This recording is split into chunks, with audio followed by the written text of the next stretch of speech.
So here I am in Ust Nera I, just getting ready for the next phase of the trip. I've made the decision to bolt for Magadan. So in about an hour I take an 18-hour, 1,000 kilometre minibus ride along the rest of the Kilometre highway, aka the Road of Bones, through to Magadan. The enforcer's screaming in my ear that I'm not going to find miners down there, but other research that I've done suggests that there are miners down there, so whether they're criminals and we can't access them or whatever else, I'm not 100% sure, but I've come this far. I'm in one of the most remote places in the world, and I've got to give it a crack, and I want to know that when I get home that I've exhausted every possible avenue. Another thing, I'll probably give 3 to 4 days down at Magadan. If I don't find what I've gone for, if I get a sense that nothing's moving forward, then I'll bail out of there and come back here. And the enforcer's pretty keen to go looking for reindeer herders up above the Arctic, which is interesting, but I'm more interested in going on or photographing a bear hunt by indigenous locals in this area.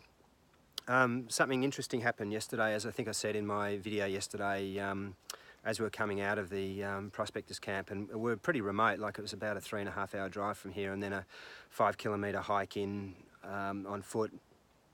And as we were coming out, there was a police helicopter flew over, and my concern is that the prospectors I was with are probably going to get pinged today. The police will probably go in there on foot and flush them out. It's funny, while I was in there, I just had this instinct that I was concerned that the police might roll up while I was out there, and I didn't fancy very much being sort of stuck in some dark Russian jail for a while. And that's part of the reason why I decided to bail out. And that was even though the prospectors I was with saying, look, we've been here for that long, they've never caught us then and they're not going to catch us now. It's just a feeling that I had. The other day when I was in town here on my birthday, the enforcer insisted that I put the drone up for a bit of a fly over town. And I was a bit reluctant to, because I prefer to keep a low profile in these kinds of places. But he was in the police force until earlier this year. Prior to that, he was in the Russian Special Forces for 20 years. And he was pretty keen to give it a go. So we put it up, and sure enough, the police saw it, and they managed to track it down to him and myself. What I didn't know was that they then contacted him and asked him if they could commission my services for a day to put the drone up and go and flush out illegal mining prospectors, the very ones that I've come here to photograph. So he told them that it was my birthday and I didn't work on my birthday, so that was quite humorous.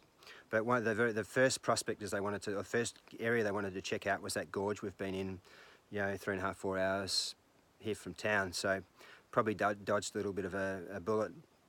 But one of the things we did was we just took this same drone up, and we've just buzzed the police station now. It was quite funny.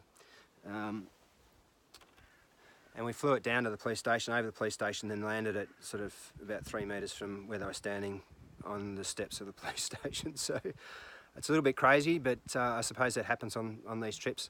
One other thing, if you're not already following my YouTube channel, I'd be really keen for you to sign up to that, Hugh Photography. There's going to be more videos uploaded to that. And really appreciate you having me on board, and hope you're enjoying these updates. Thank you very much.